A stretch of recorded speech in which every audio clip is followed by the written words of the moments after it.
সকালে উঠেই রান্নাঘরে এসে ভাতটা আগে বসিয়ে দিয়েছিলাম, ভাতটা হয়ে গেছে, ভাতটা নামিয়ে নিলাম, নিয়ে কটা পাঁপড়ও ভেজে নিলাম।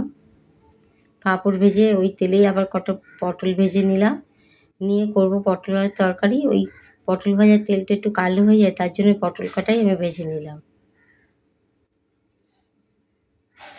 নিয়ে এবার পেঁয়াজের ডাল করবো, ওই জন্য ফোড়ন দিচ্ছি, শুকনো লঙ্কা, পাঁচ ফোড়ন আর গোটা জিরে দিয়ে দেবো ফোড়নে। ফোড়নটা ভাজা হয়ে গেলে দিয়ে দেব পেঁয়াজ কেটে রেখেছিলাম, সে পেঁয়াজটা দিয়ে ভালো করে নেড়ে চেড়ে পেঁয়াজ ভাজা ভাজা হয়ে গেলে আমি ডালটাও ফোড়ন দিয়ে দেবো। ডালটা ভালো করে ফুটলে ডালটাও নামিয়ে ফেললাম।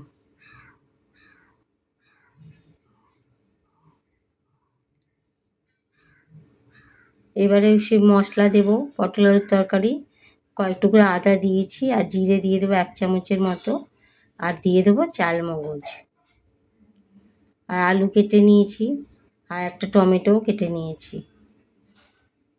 টমেটো আর ওই মশলাটা পেস্ট করে নেব।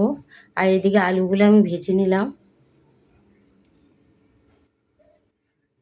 হলুদ নুন দিয়ে আলুগুলো ভেজে নিলাম।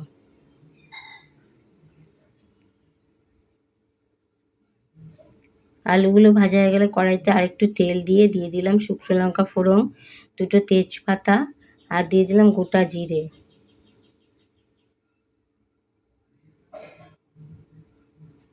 গোটা জিরে দিয়ে সেই মশলাটাও আমি দিয়ে দিলাম, বেটে রাখা মশলাটা দিয়ে একটু ভাজা ভাজা করে দিয়ে দিলাম পেস্ট করা টমেটো দিয়ে দিলাম পরিমাণ মতো নুন, হলুদ, ঝাল লঙ্কার গুঁড়ো অল্প একটু দিলাম,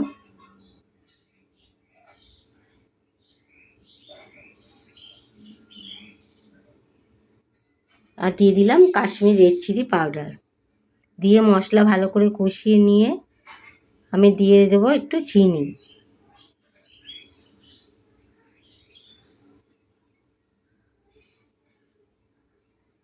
চিনি দিয়েও মশলা ভালো করে কষিয়ে নিয়ে দিয়ে দেবো সেই ভেজে রাখা পটল আর আলুটা। পটল আলু দিয়ে ভালো করে মশলা কষিয়ে নেব, নিয়ে দিয়ে দেব গরম জল। এইভাবে করবা, নিরামিষ দিনে একটু চালমগজ দিলে পটল আলুর তরকারি টেস্টই আলাদাই হয়ে যায়।